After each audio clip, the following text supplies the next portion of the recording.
Hey guys, good morning. Good morning from Baltimore. Yeah, and we're going to talk about trains today. Trains because Joe Biden is on his way to Baltimore from Wilmington to dedicate the start of a new $4 billion tunnel on the Amtrak Northeastern Corridor. And I'm going to be there for that. But before that, I thought, let's go over to the cool place, the Baltimore and Ohio Railroad Museum, which is one of the best railroad museums on the East Coast. And it's in this beautiful, beautiful old roundhouse. And I'm going to take you inside. Yeah, let's go inside. Okay, we'll start over here because this is the toy trains. And toy trains are cool. The different scales. I have HO scale, of course, when I was a kid. N scale was too small and O scale was too big. Z, boy, that's like on your desktop. G, that's the outdoor trains. And here, guys, is Baltimore in model trains, including Camden Yards. Look at that. There's the baseball stadium. Got all the people in the stands. And they've got no trains running at the moment. Let's see if we can go inside and look at that. There it is. Yeah, look at that. That's impressive. That's Camden Station downtown and the big fire station. Chassis system. I don't think that's still around. All the major Baltimore buildings. CSX, that's around. The Lord Baltimore Hotel. The Belvedere Hotel. Penn Station. Push to start. Oh, there they go. Oh, the Preakness. Pimlico Racecourse. And that's the Cathedral of Our Mary, our Queen.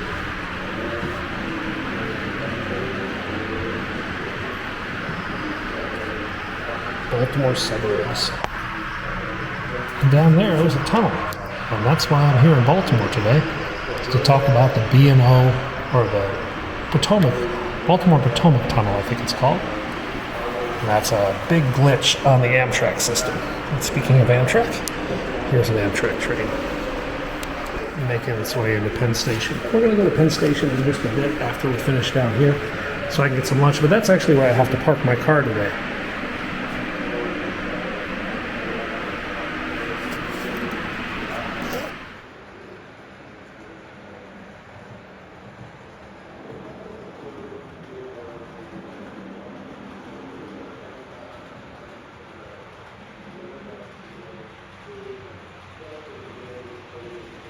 We didn't come here for pictures, we came here to go into the roundhouse. And the roundhouse is right over here. The roundhouse is amazing.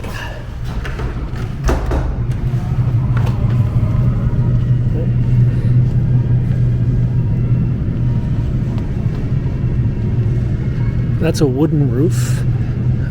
I think there was either a snowstorm, blizzard, or a fire that damaged that about 20 years ago. And they had to rebuild this amazing thing.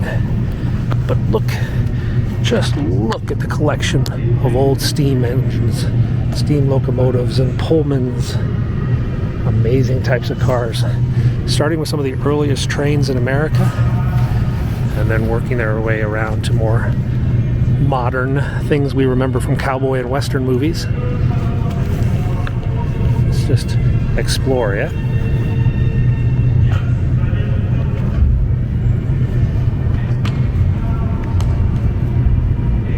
What do we got here?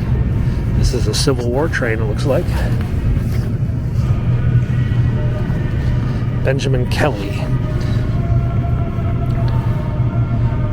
He used to work for the railroads before becoming an officer.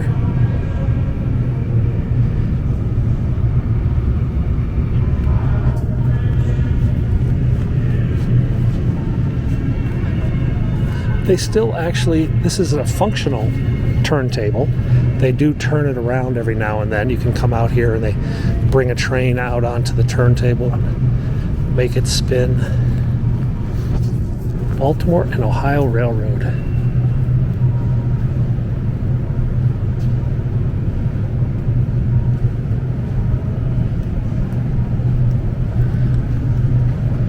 That's how they get them in from the outdoors. But it is a pretty amazing building, yeah?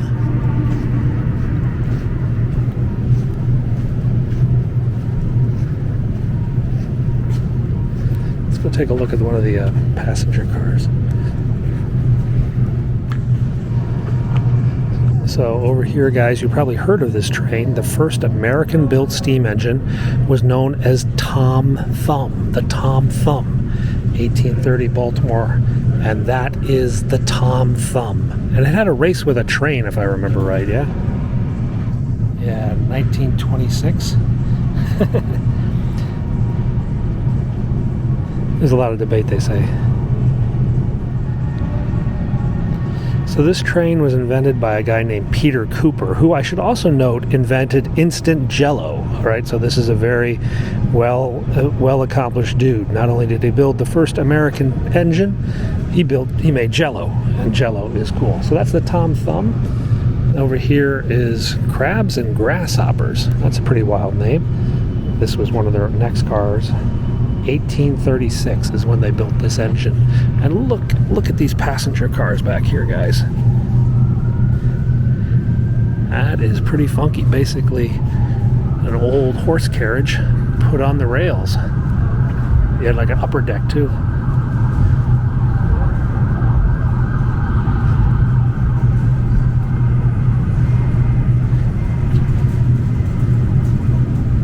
Oh, here's what it looks inside.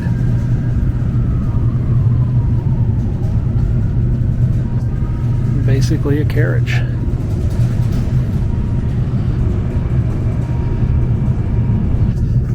The Lafayette. Alrighty, you know what? Let's go outside because outside is cool. That is pretty funky. Basically an old horse carriage put on the rails. You had like an upper deck too.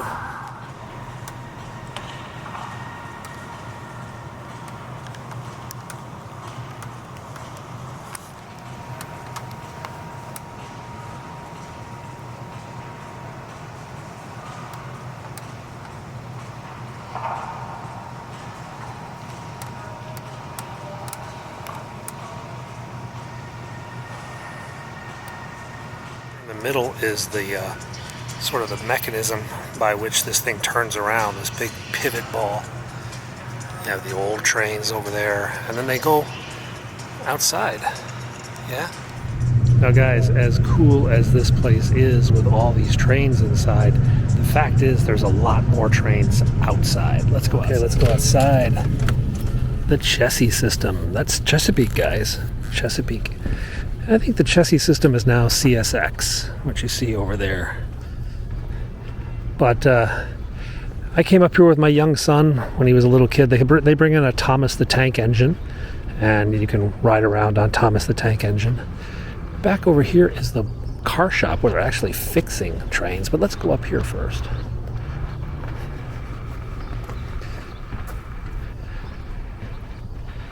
There's a big diesel. You can go through the caboose though. There used to be a caboose in my hometown when kids used to be able to play in it.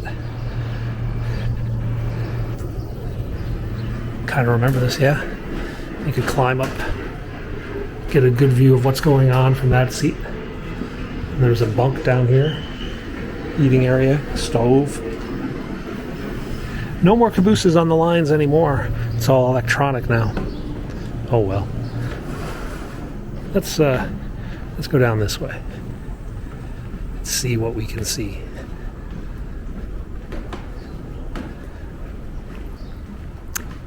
Now over here on the left is the car shop, train shop, and this is where they used to fix trains, but right now it's where the museum has some engines that are under renovation and repair. It's a long process to get these train cars and engines back to museum quality. So there's a lot of stuff around here that's pretty beat up, but then there's a lot more that's kind of nice. Now, if I remember, yeah, I think this train is actually operational. And if you come here on the weekends, you can take train rides on that one. All right, let's go in the car shop. Then we can go down there. I think that might be a military train down there, an old war train. Let's go in here.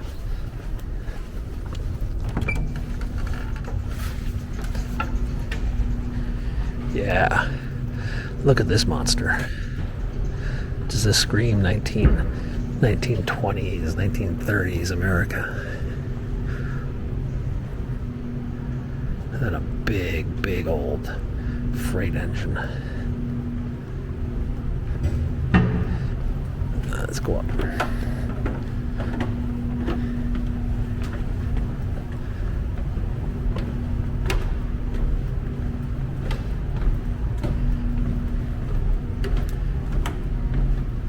There's where they threw the coal in, guys.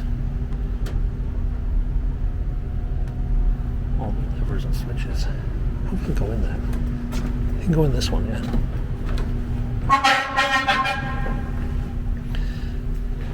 There's the inside of the firebox. It's pretty dark. So we're inside one of the steam locomotives. All the valves and switches, and this is where the driver, local engineer would sit. And here's the firebox. You can see inside, that's where they burned all the coal. I got fed. There's an auger back here. I think they also shoveled. That's loud. Let's go back here. Oh, B&O, and then a MARC train. Maryland Area Rail Commuter. Those are the trains that take from Baltimore to Washington right now. Boy, this is shiny. 1950s. I knew they had it. I knew they had one here. This is the World War I rail car. Boxcar used in the First World War, presented by the French National Railroads to the state of Maryland in gratitude for the help given to France by the people of Maryland. So this was a troop car in World War I. This used to be in the roundhouse, but I guess they brought it over here. Oh, what's this guy? Wow, look at this thing. Western Maryland. Big train here on my left, the blue one, was built in 1937. Baltimore and Ohio, number 51, June 1st, 1937. The first diesel-electric in the U.S., really. First streamlined diesel-electric. And it ran the all-Pullman route, Capital Limited route to Chicago. Wow. This train on my right's from 1918. This funky 490. Wow, look at all the bolts on that. Imagine having to tighten all those. Big wheels. Bigger wheels.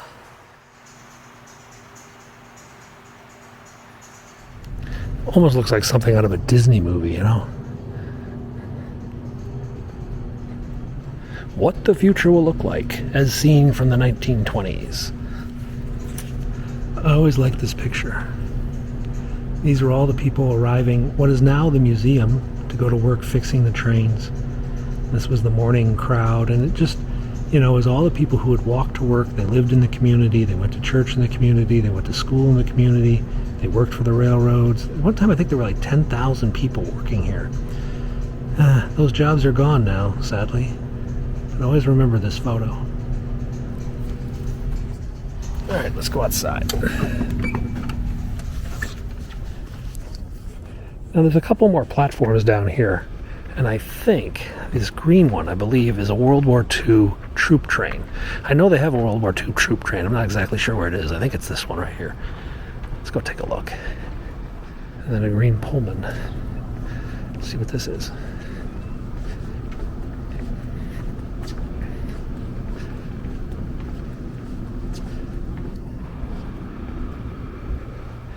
Yeah, this is a troop train, guys, from World War II. So if your grandfathers went off on a train in World War II, it looked a bit like this. There you can see a M1 carbine. I guess it's M1 carbine. And the bunks, World War II hats. But this is what they rode into battle on, or rode to their camps and whatnot. There you can see them all. This was Troop Sleeper number 7437. And they were used, originally a tourist sleeper, but they combined them into troop sleepers.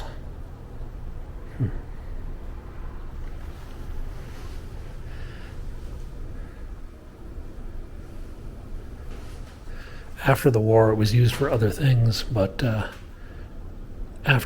during the war, it was a troop train, but after the war, it was used as a regular passenger train.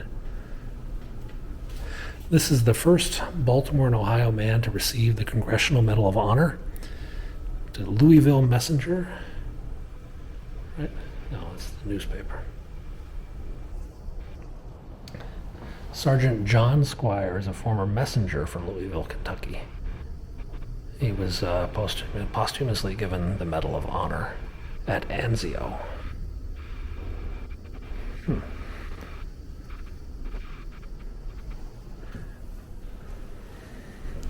little bit of history. Refrigerator car. Return to the Illinois Central Railroad, New Orleans. Far out. Let's go down this way, see what we can see. So over here you can see a train. It's in various stages of rust and paint chipping. It'll go into the shops and the guys will fix this train up to bring it back to museum quality, but that takes time and money, and there are a lot of old cars they've got to work on. Let's swing over to the other side of the museum train that's actually operational. Okay, let's go back inside the roundhouse. There's one more thing I want to see. I don't know if they still have it here.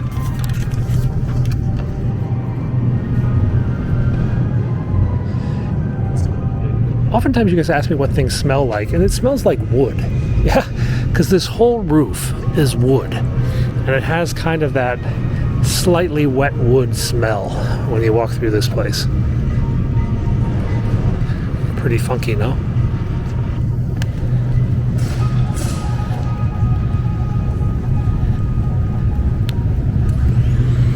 So this is all about the Underground Railroad that existed along some of the B&O.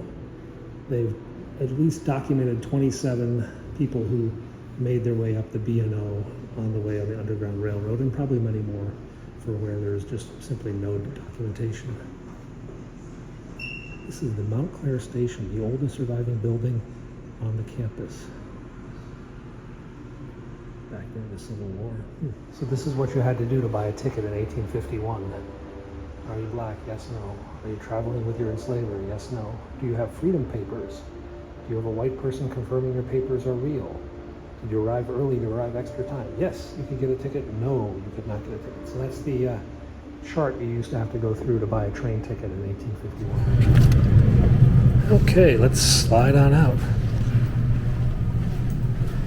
Now the guys told me, one other thing I wanted to point out is here, somewhere in this photograph, here, that's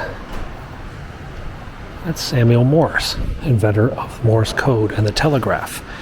Morse's very first message was typed out from this building to Washington, D.C.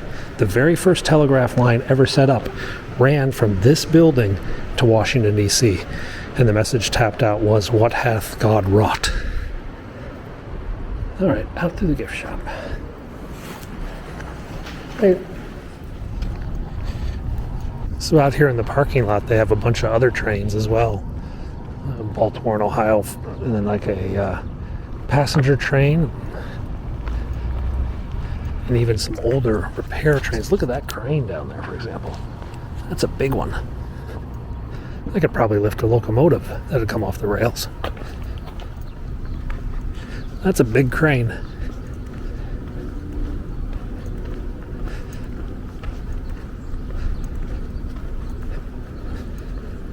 X215. I have to look that up. See how strong that was. Yeah, but lots of passenger trains back here that never really made their way into the Amtrak fleet.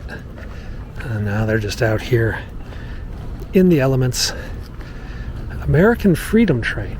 This is the train, right? The train that took the Constitution around on a tour in 1776. I think this is it.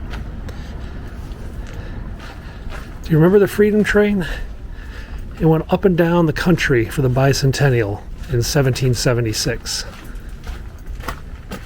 Let's see what's on the side here.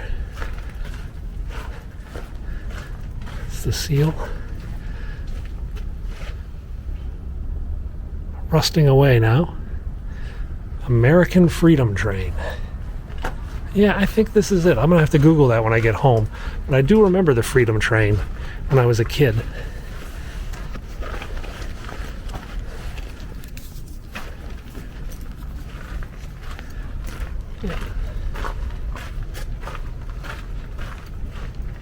Boy, it's going to take a lot of work to restore this one. It's the seal of the government. Pretty cool.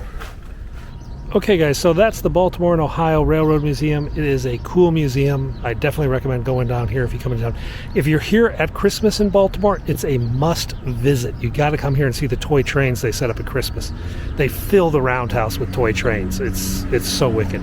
Anyway, let's go find something else to do in Baltimore. I don't have to be back to Penn Station until about noon. That's when we're going to go inside and wait for like 3 hours for Biden to arrive.